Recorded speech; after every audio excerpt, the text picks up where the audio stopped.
Podcast. My name is Derek Peterson. Joining me this week, I am happy to have Brandon Vogel, Varsity's managing editor. Brandon, hello. How are you? I'm doing well. How are you? I'm good.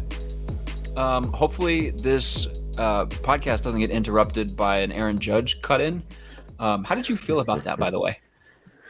As a kind of lapsed baseball fan, I was maybe more amenable to it than college football Twitter at large, I guess, would be the way to put that. But there were definite moments. I don't even remember what game it was I was watching on Saturday, this past weekend. And it was kind of pivotal, like third down or something. And I was like, I'd at least like to have the audio before Aaron Judge, fouls off 3 straight pitches on a 2-2 count. And then, I think he singled on that one. So that said, if it wasn't a Yankee, I probably would have liked it even more. But what can you do?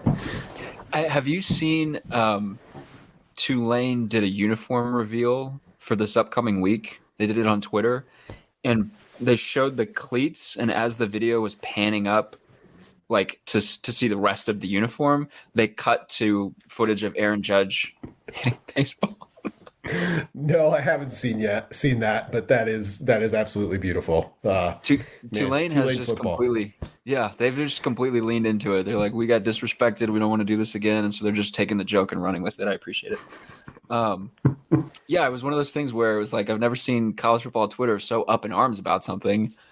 And it was just like, seemingly everybody was like, stop showing us baseball. We want to watch football, or at least don't take the audio away from us. Just let us keep watching football in the corner. That was funny. Did he hit it? So are we done with this? We don't have to deal with this anymore. He did. You're the one wearing a Yankees hat. You tell me. I have a Yankees hat on specifically because you have a Red Sox hat on. Yes, he did reach 62. Okay, good. I'm the loser that gets baseball hats based off of color and fit, and not necessarily based off of the team. There's something weird with like sports, like team hats, where MLB teams get different like colors. Like I could get this hat with like red or green on it, but I couldn't do that if I wanted like a Chargers hat. Like if I wanted a Los Angeles which I do, I want a Chargers hat, but I can only get it in the powder blue. And I just don't wear anything that's powder blue, and so I can't really justify wearing.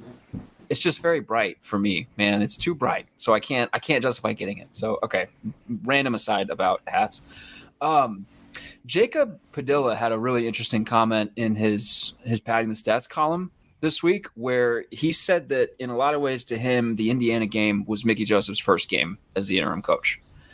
And in that way, Jacob liked a lot of what he saw from Mickey Joseph. So Nebraska beats Indiana 35-21, if I've got that score correct.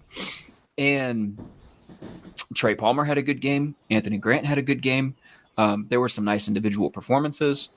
Mickey Joseph kind of gets, to use Jacob's wording, thrust into a no-win situation as he takes over as the interim coach ahead of Oklahoma.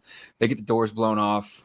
He makes the DC change, and then you go into a bye week, and you can really sort of say, okay, this is how we want to do things going forward. Do you agree with that sort of line of thinking, that this was like Mickey Joseph's first sort of, it was a week 0, man. It was a year 0 in his first week against Oklahoma. Do you sort of agree with that? And if so, what were your impressions of this game? Yeah, I think that's a fair way to look at it. A week 0 would be the way.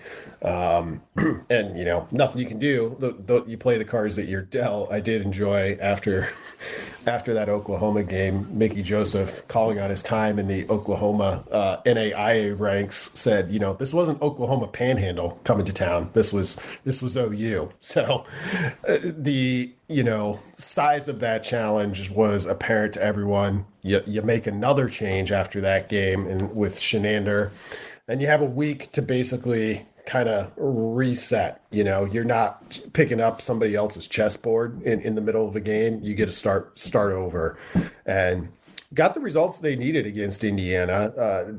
Defensively got stops, which was a big thing. Nebraska had a lot of trouble getting off the field in third down. Indiana's offense, I think, is fairly limited and was without his top two receivers in that game. So, you know, we'll see. They're playing another team this week whose offense is fairly limited, and if you can put together another strong defensive performance, I mean, look, no one's going to confuse this Nebraska defense in 2022 with, you know, Iowa or one of the league's best, but you just got to be a little bit functional. And if slowing things down, simplifying things allows them to do that, the offense holds up its end. Nebraska can be in these games, all of the games they have left, minus maybe Michigan. Did the way that Oklahoma looked against Kansas State and then against TCU, and so they blow out Nebraska and then they lose back-to-back weeks immediately after.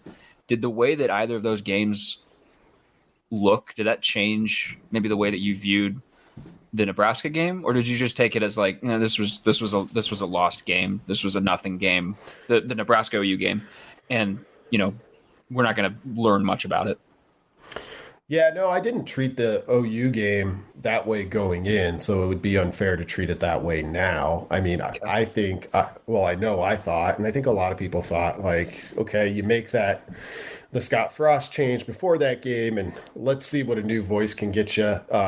And, you know, I think that only kind of lends to Jacob's point about how that really didn't feel like a true start of the Joseph era, because seeing Oklahoma do that to Nebraska, which the defense wasn't in a good spot at that point, and then go on and do what the Sooners have done the past 2 weeks, it underscores how big of a challenging just scenario that was. But it doesn't necessarily, you know, diminish the fact that we thought Nebraska's defense was really struggling at that point, and it really struggled against Oklahoma. It's really about what they do going forward. So it's hard not to look back and kind of schedule watch with some of these teams you've already played. I mean, Northwestern's offered Nebraska no votes of confidence or no help so far either. So it's just, we'll use the coaching cliches here, you know, it's kind of just a week-to-week season. That's fair. For anybody listening to this, if you guys want an in-depth preview breakdown of Rutgers, go listen to the IAU preview podcast. That's Brandon's show. He's got an excellent review or preview of Nebraska's game against Rutgers. Also, make sure that you are subscribed to hailvarsity.com. There's a lot of excellent content on the website right now. So go to hailvarsity.com/subscribe. Use the code varsity, all caps, to make sure that you get everything that you want to read, everything that you don't want to read. It's all there. I want to talk to you about coach dismissals this week, Brandon, because there was a wild one. Well, there were two after week 5. One of them was like, all right, you know, this guy probably shouldn't have been hired in the first place. The other one caught a lot of people off guard. And he actually had some of the best players on the team tweeting out like concerning things. So Carl Durrell gets fired at Colorado. He was 0-5. That team looks like one of the worst in the country. So that one wasn't a surprise. Wisconsin fires Paul Chryst after losing to Illinois. And I saw a lot of commentary on social media, which I know is not, you know, super representative of the fan base, but I saw a bunch of like, you can't lose the way that Wisconsin lost to Illinois. They've been outscored 86-31 over the last 2 weeks. So they look bad, and they're 2-3.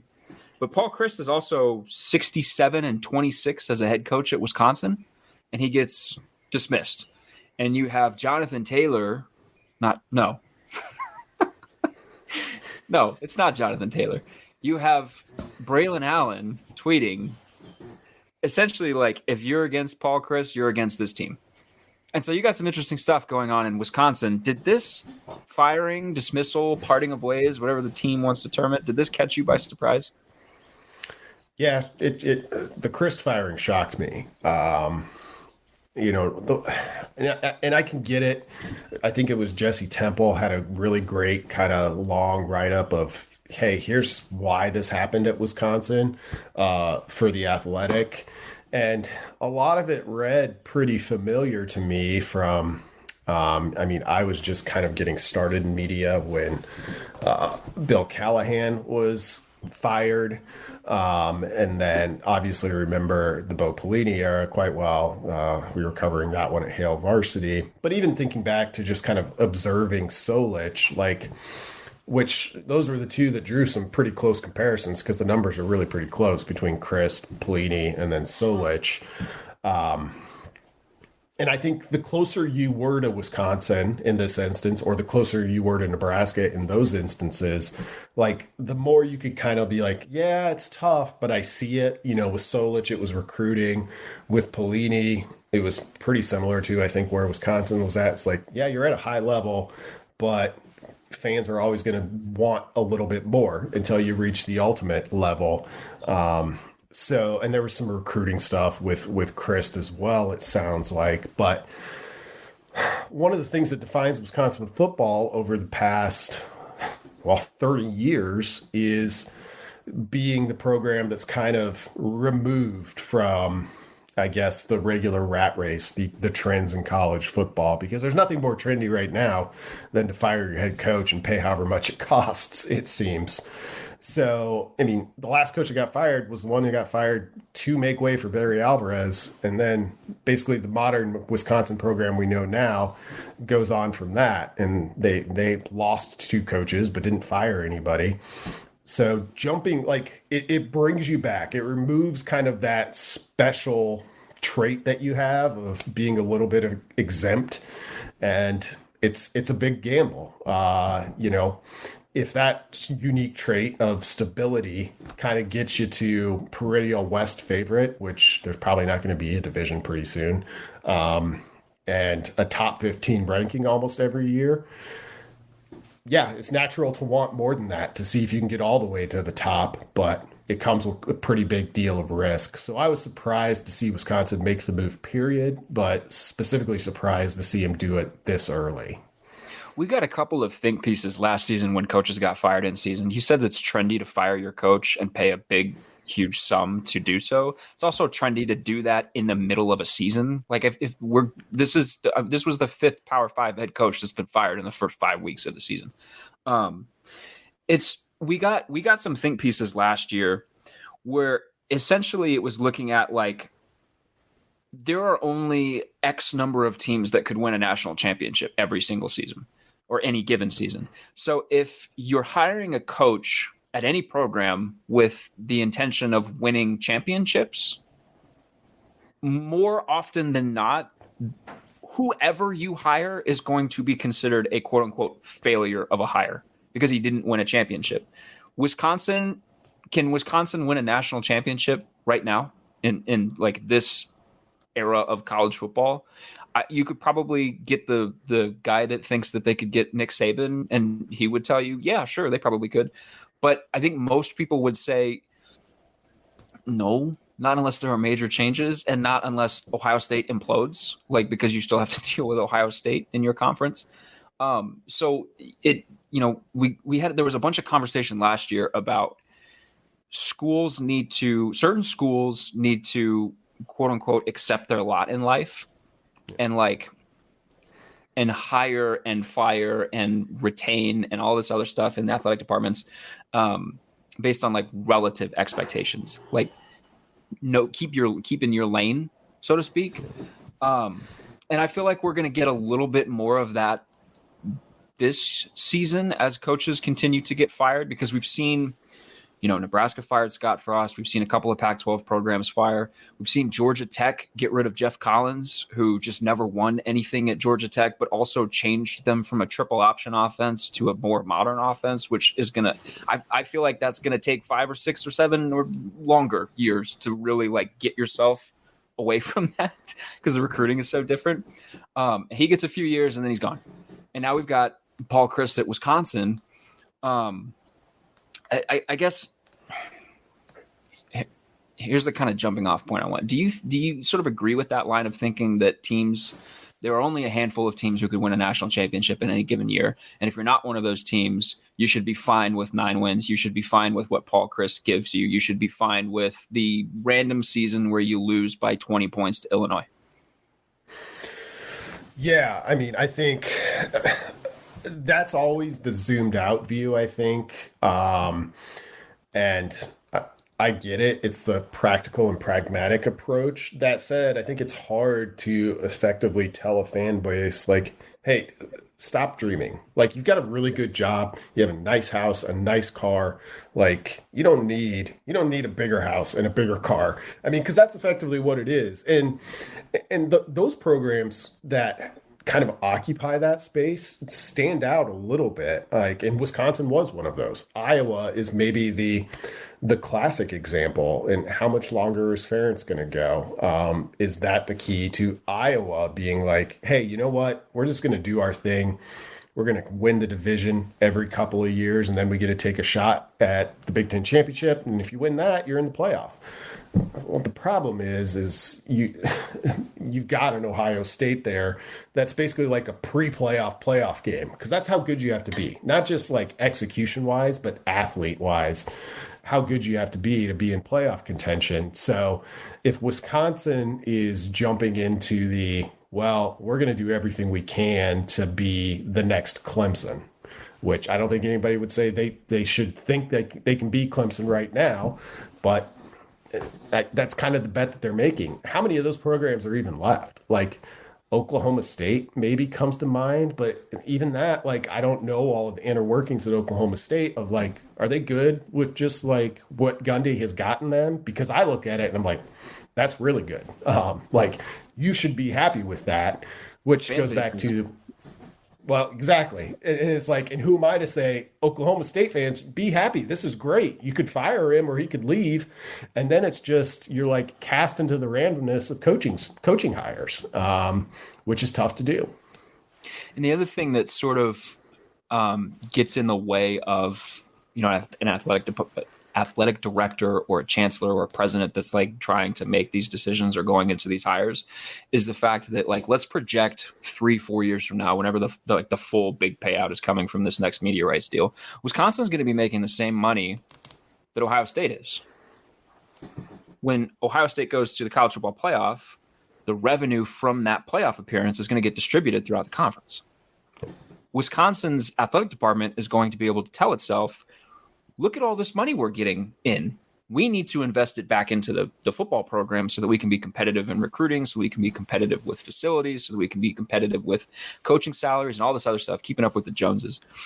And when you're going to be doing that, when you're saying, well, look at all of this money that we're pouring into our facilities, you sort of like remove yourself from the realm of being able to even be okay with 9-win seasons. Like, when you're spending all of that money on your program, when you're spending all of that money on facilities and infrastructure and coaching salaries and things like that, it's one of those situations where, like, it's no longer just acceptable to win 8 games. Like Mel Tucker, what's happening at Michigan State right now is fascinating. And I guess too, by extension, Jimbo Fisher at Texas A&M, because there's no buyout there. Like, you have to pay him the entire contract. You have to, so like, are you gonna want to lose $95 million on the chance that you can go hire somebody else that's going to give you to a national championship? Or you just have to eat that out and be okay with winning 8 games and getting embarrassed maybe once in a while, and, being a preseason favorite that, quote, doesn't quite live up to expectations. The money piece of this makes it so fascinating, because I think that, like, athletic departments just sort of talk themselves out of, or box themselves out of, being able to operate rationally.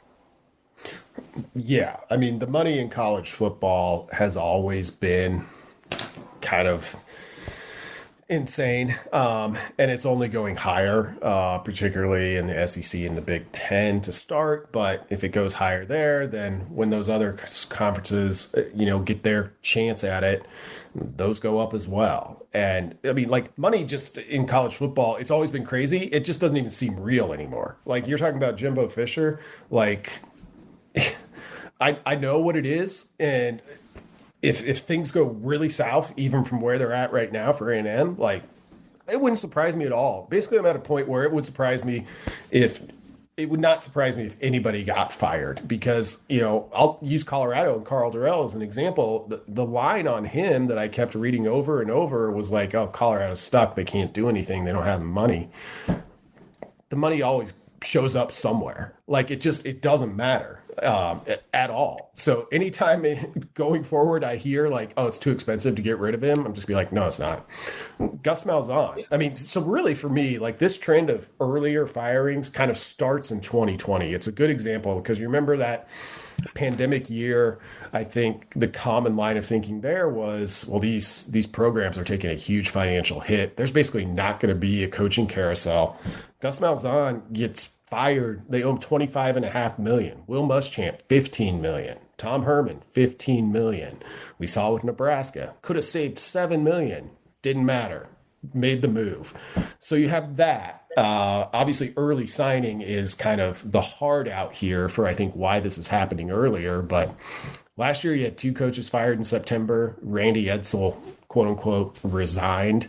So call it 3. By the end of October, there were 6. And as you mentioned, we've already got 5 as of October 2nd, which was Black Sunday for Kristen Durrell. So I think it's going to keep going that way. I think the Lincoln Riley to USC example will probably carry weight for a while. It'll probably carry too much weight because it's one example, but college football has always kind of been a copycat's game. Well, particularly the teams and the programs that have a robust donor base or a deep pockets, they're going to look at USC and say, okay, well, all we have to do is just go poach somebody and then we'll rebuild through the transfer portal and we'll be competing for a conference title in year 1. Even though USC probably, it's the meme where it's the half-drawn horse, like the completely detailed version of the horse is the offense and the scribble from the 4-year-old is the defense. Like their defense sucks. It's very bad.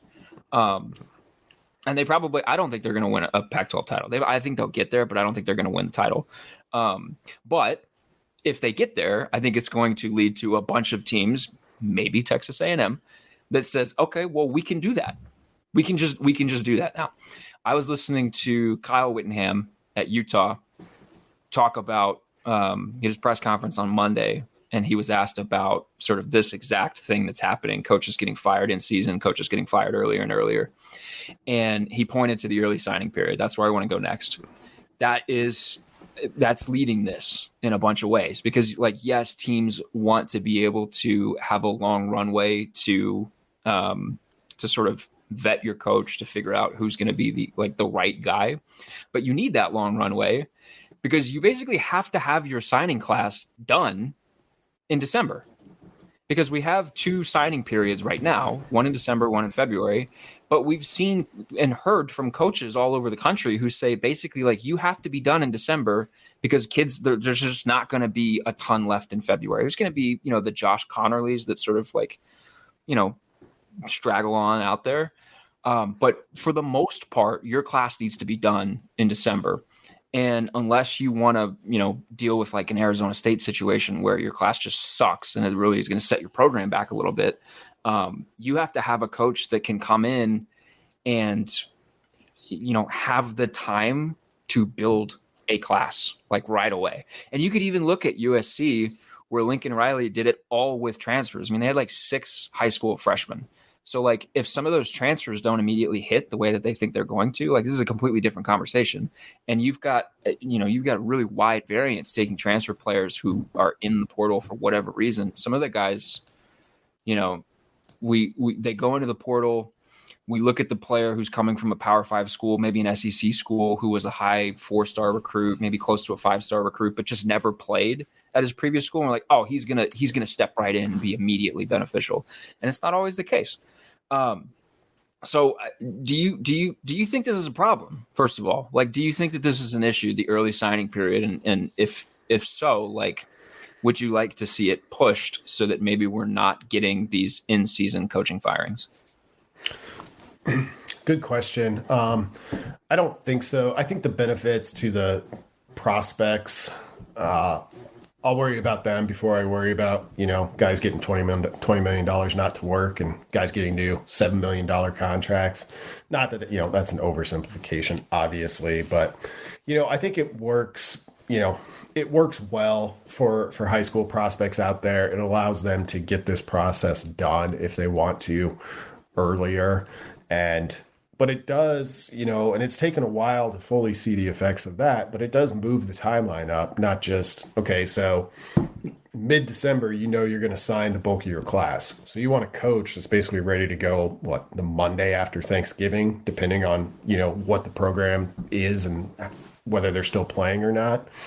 So that gives that guy like 20 days to do what he can in early signing. Well, now what I think we're seeing is, okay, if that's the higher date that you're hoping for, how long do you need to do this search? Because it used to be, without early signing, you make a change at the end of the year, and you had until the first Wednesday in February to hire a coach and then let him recruit.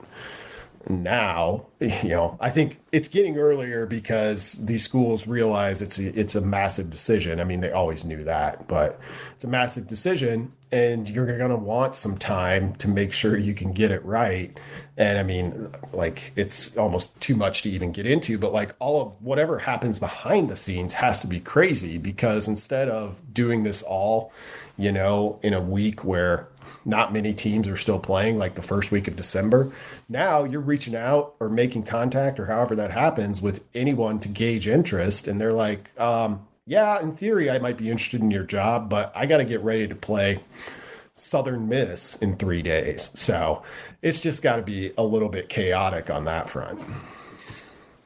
This is going to get more chaotic because maybe I just like missed it before, but I feel like I've seen an uptick in announcements or sort of like sources say, players saying, looking at the first 4 games of the season and saying, I've played in 4 games. I can still take a redshirt year. I'm going to redshirt this year, and then I'm going to transfer. I'm going to sit out.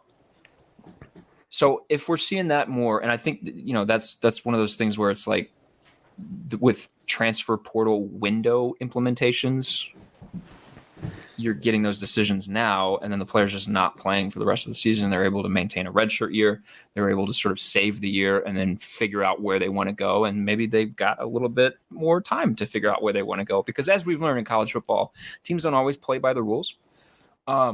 So I'll be curious to see coach firings in season, players deciding, I'm just going to sit out the year.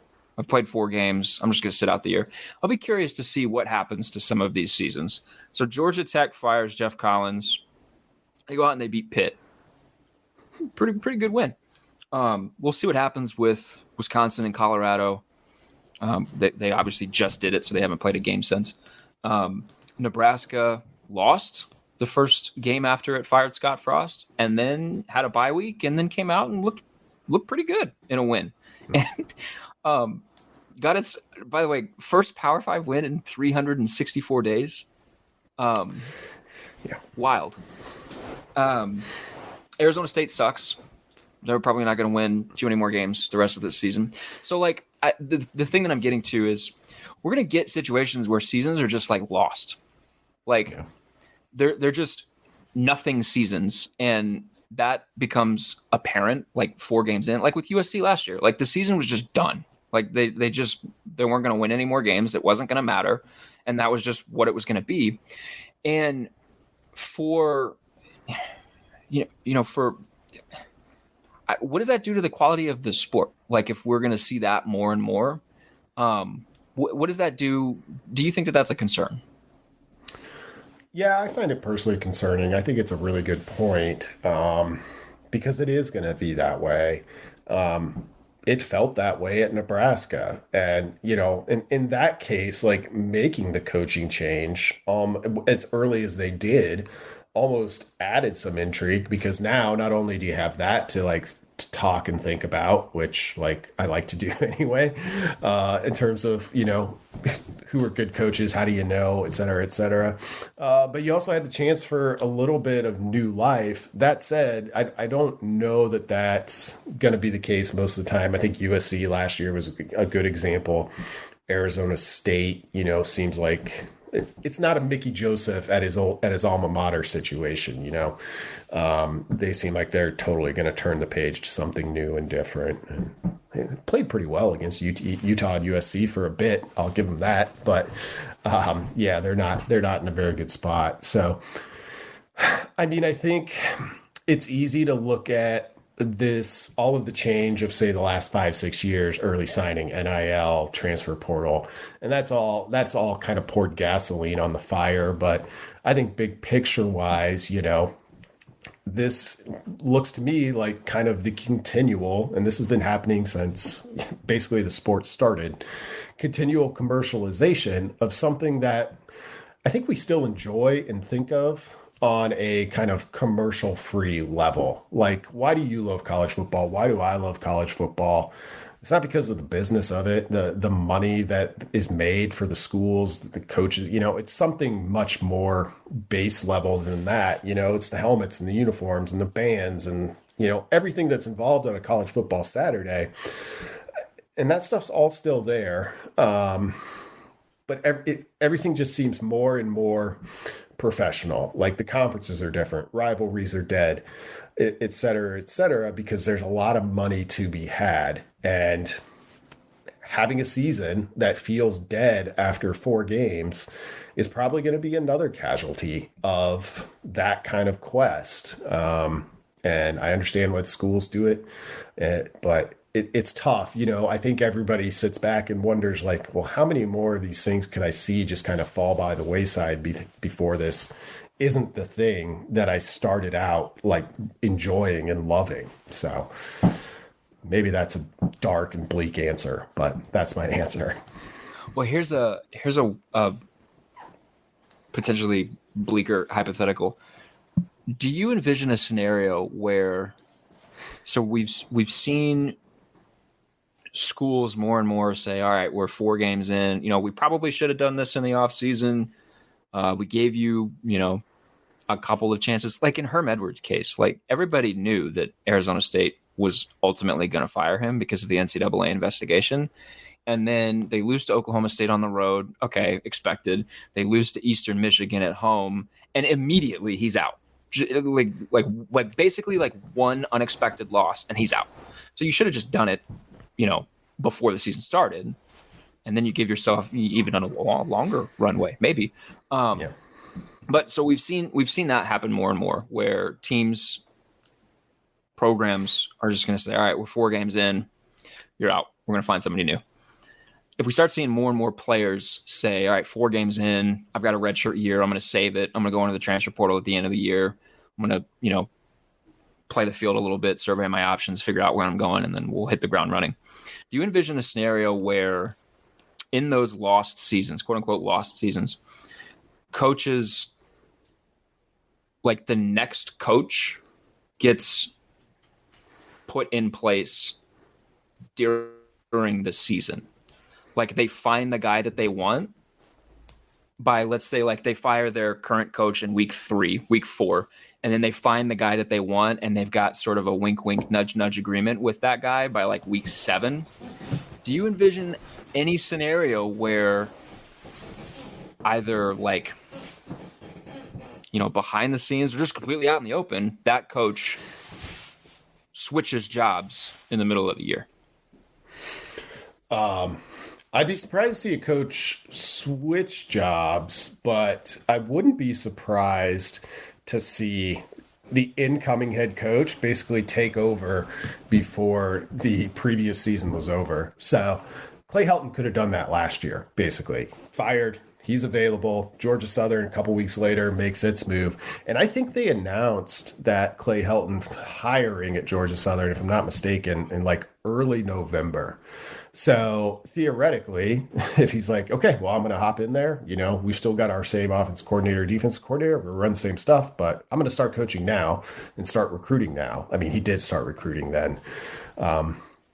I'll be surprised, like, if we don't see that, if the circumstances line up in just the right way, something such as that, if the coach basically wouldn't be leaving his current team, because then you're talking about a coach who, if he's getting a new job, is probably in the middle of a pretty good season, and you wouldn't want to leave that. But there'll be a lot of logistical reasons why this can't, to throw out there why this couldn't happen. But at the end of the day, I think it's like, your job is to coach and like build teams. and we can worry about what offense you're going to run and not going to run later. So there doesn't seem to be any real reason that won't happen in the near future. Scott Frost coached a team, and it wasn't like they weren't in season. They were preparing for a bowl game, so the weekly prep was a lot different. But he coached Central Florida while recruiting for Nebraska. That was a thing that happened.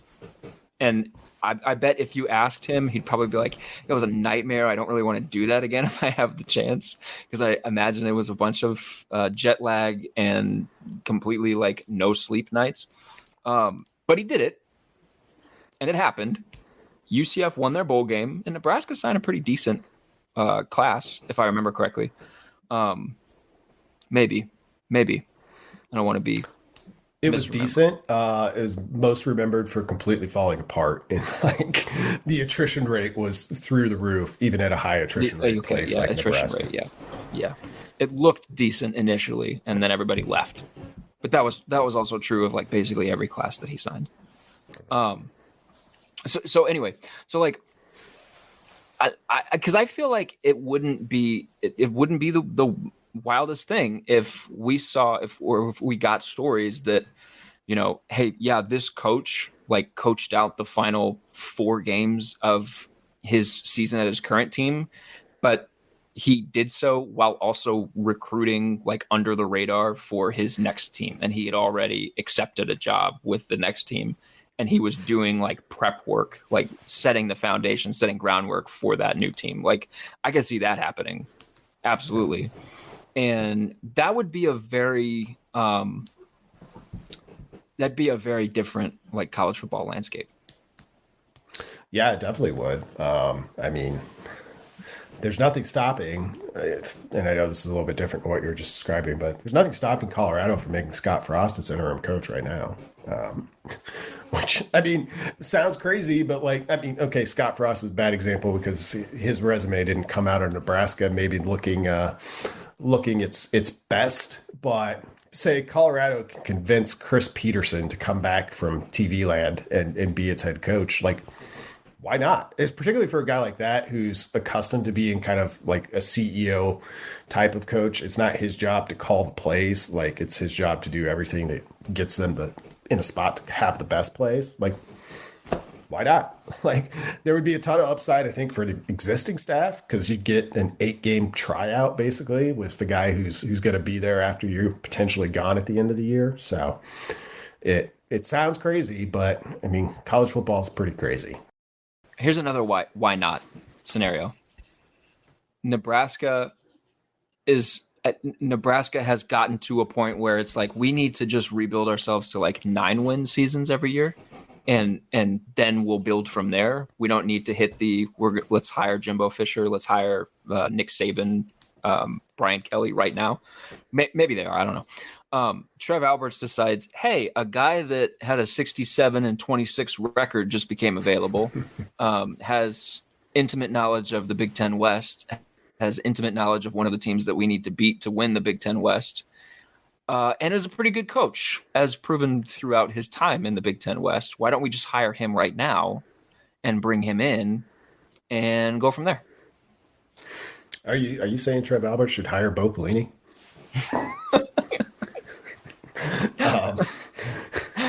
Yes. Their numbers really are almost identical. Yeah, I mean, you could. I think Paul Christ was such a unique fit for Madison. I mean, the dude used to deliver papers to the football office as a kid, and you know, and I'm sure that's made things immensely more difficult. It's part of the reason I was so surprised. But that goes back to our issue of like being willing to accept your realistic circumstances, even for a short amount of time. And well, the sport's not built on that. So I'd be surprised, you know, as much as it comes up, and you do hear it pretty often, like, you know, people will say Nebraska fans don't expect national titles.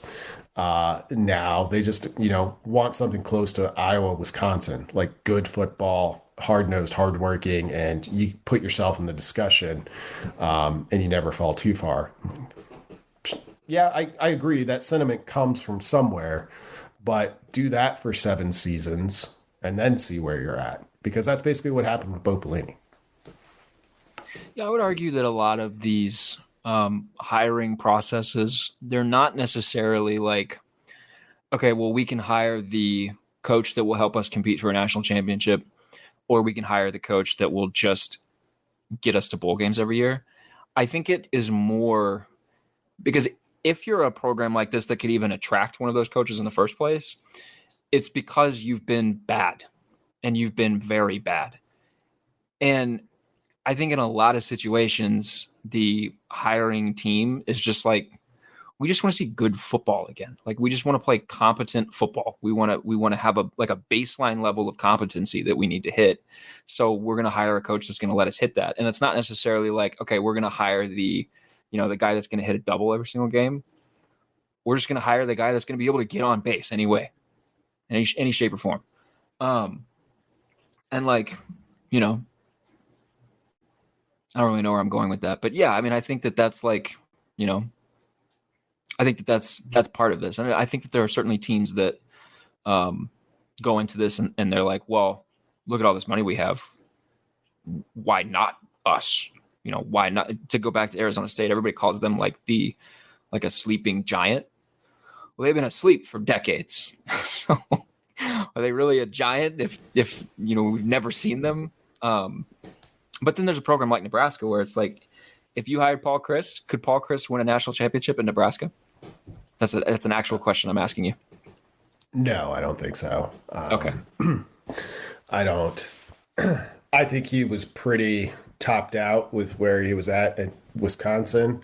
The same or similar recruiting challenges exist at Nebraska. And, Wisconsin had a nice run at bringing in some, like their recruiting level was elevating a little bit like pre-pandemic and then hasn't been the same since then. They made some strange choices with their recruiting department. And it just, reading some of the stuff that's come out from Wisconsin on this, it feels like there was a sense that maybe Paul Chryst, and I think this is true at a lot of places, we just haven't seen it in such a high profile way yet, NIL is a big change. And if you've got a kind of traditionally minded coach who really likes the way things used to be, it's going to be a challenge. It's why I think Gary Patterson basically stepped down middle of the year last year. And I think we'll keep seeing that more and more. I don't think I've asked you this yet, so we'll end here. Who is your like dream hire for Nebraska? I've been trying to figure that out. I really think like in terms of somebody theoretically available, I think Chris Peterson is pretty high on my list, and I have not gotten any indication that he's in a rush to get back to football. But you look at his resume, and it's pretty unassailable over a decent sample size. So I think that that would be my true, like, you can pick anybody in this world where money doesn't matter, which is pretty close to reality, I think, in college football. You get to wave a wand and make that happen. That's one. I've long been a Lance Leipold fan, and now he's going crazy at Kansas. And it seems like he is emerging as the favorite. The fan favorite, I'm saying. Like, I honestly don't think Nebraska's that far down the road yet of making, identifying their top candidates, but there's a lot to like there. I think there's a group of coaches, good coaches out there, a lot of names that people assume are on a list like Nebraska would have. And I think Nebraska will get one of them. I think they'll end up in a pretty good spot. I was joking, but I did propose to our Hail Varsity Slack last Saturday that we just view the Big 12 season as a tournament to become Nebraska's head coach. because Leipold, Campbell, Aranda, Kleiman, they're all names that people have bandied about for Nebraska. So let's just include the whole crew, and maybe, well, actually, it might look like this is the most likely scenario. You might end up with Gundy, but we want to just play Big 12 tournament for the Nebraska head coaching job. I'm in. That would be, it is wild. Like half the league is has been name dropped as a Nebraska candidate or a potential Nebraska head coach. Okay. Chris Peterson makes a lot of sense in the sense where I'm not surprised that that's your guy. Yeah. Given your location, I was thinking about this today. Let me see what you think about this. And maybe you can hop over to Evanston and get some intel. It doesn't look like this Northwestern season is going to go well. I don't think Fitzgerald's getting fired there. I don't think that's how it ends. But if Trev Alberts calls him, and I know Trev Alberts likes Pat Fitzgerald a lot, does Pat Fitzgerald listen in a way that maybe he wouldn't have 2 years ago? Because, last season didn't go well. You lost defensive coordinator of basically your entire tenure. This season doesn't look like it's going to go well. Might go 1-11, actually. Is Pat Fitzgerald theoretically available? I think he listens to the phone call and then common sense sets in and everybody involved agrees that this would just end in disaster if we decided to do this. I don't think Nebraska would be very happy. Nebraska's fan base would be very happy if Pat Fitzgerald was the guy. I think you might be right. I'm intrigued by it. I'm not sure Nebraska helps Pat Fitzgerald do anything that he hasn't already done, which is the issue. But I mean, he's played in Big Ten title games with Northwestern. Yes. So and then he wins 2 or 3 games in the seasons in between those. Yeah. But see, at Northwestern, he can do that and have no fear for his job. At Nebraska, he does that one time and he's out. Pat Fitzgerald is weird because since I moved here, I've gotten to know people that are Northwestern alums, or donors to the university or to the program. And there's just a level of just not giving a what about Northwestern football that is surprising to me. They've got 500 people in the crowd. They announced that they were building that new stadium. And I was like, for who? For the families of the players on the team? You need all of that? People don't go. But they've also been bad. And so I kind of have I've been wondering the same thing, actually. I've been wondering how does that end? I feel like it would be one of those situations where Pat Fitzgerald says, this isn't working anymore. We need someone new. I'm going to step down and let them sort of go in a different direction. I don't know if that happens this year, but I feel like that's more likely than him getting fired just because of the years of service to the university. Yeah, I would agree. I mean, he's long been somebody where the assumption was that they can't fire him. Not only is he the best player perhaps in program history, he's also the best coach, certainly. And you get to stay as long as you want at that point. But, it does make some sense to jump sometimes before things have fully crashed. So we'll see. Not that I'm saying Northwestern's crashing. It's kicking around in my mind today. I was if you told me Nebraska was going to try and lure Pat Fitzgerald a year ago, I'd be like, no. You tell me that now, and Northwestern's sitting there at 1-4. I'm like, maybe. I feel like this is one of those Brian Windhorst situations where you're dropping nuggets, but you're just not framing them as nuggets, so that you have plausible deniability. I wish that were the case, but no, these are just the random thoughts that I have as I sit here at my desk thinking about coaches, trying to figure out how you do this, how it's so crazy. It's so random that, and when you think about the money involved for it to be that random, it gets a little bit silly, but we'll keep trying to figure out.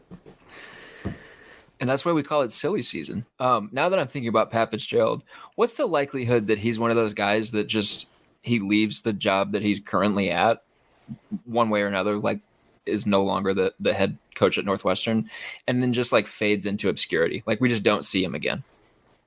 Oh, I could see him. I think we'd still see him every so often. Like, I don't know for sure what age his kids are, but I think at least one of them still in high school. Like, I could see him being like, we had a good run at Northwestern. It's time for me to let somebody else do this. And then he just like goes and coaches a high school team. Yeah. Like Fox brings him in for like the Big Ten championship game as like an analyst, as like for one day, and he talks, and you're like, hey, it's Pat Fitzgerald. He's got a huge beard now, one of those situations. It'd be very strange to see Pat Fitzgerald coaching another college football team. So, but now I'm gonna add him to my list of potential Nebraska people. Dave Aranda is at the top of my list, by the way. Yeah, that makes sense. Things get interesting with Wisconsin potentially in the mix then now too, with both Aranda and potentially Leipold. So, but yeah, that Aranda, Leipold, maybe Campbell, maybe Kleiman group. Like, if you get somebody from that group, I think Nebraska did pretty well. Yeah, it gets fun. All right, man, you gotta go. You got stuff to do. Thank you so much for coming on this podcast. It was good to catch up and talk a little bit about the best job on the planet, which is being a coach who gets paid to not be a coach. Yes, it literally pays not to coach football if you've been coaching football. So thanks for having me. Like I said, in not the intro, but in like the middle portion, like the bridge, I guess, make sure that you're listening to Brandon's IID Preview podcast. Subscribe to it, listen to it wherever you get your podcasts. Do the same for this. Make sure that you're subscribed to HailVarsity.com. One more time, shouts to Brandon for coming on the show this week. I enjoyed the conversation. Shouts to you guys for listening every single week, and to Cam for producing this episode every week. We'll be back next week. Thanks, guys.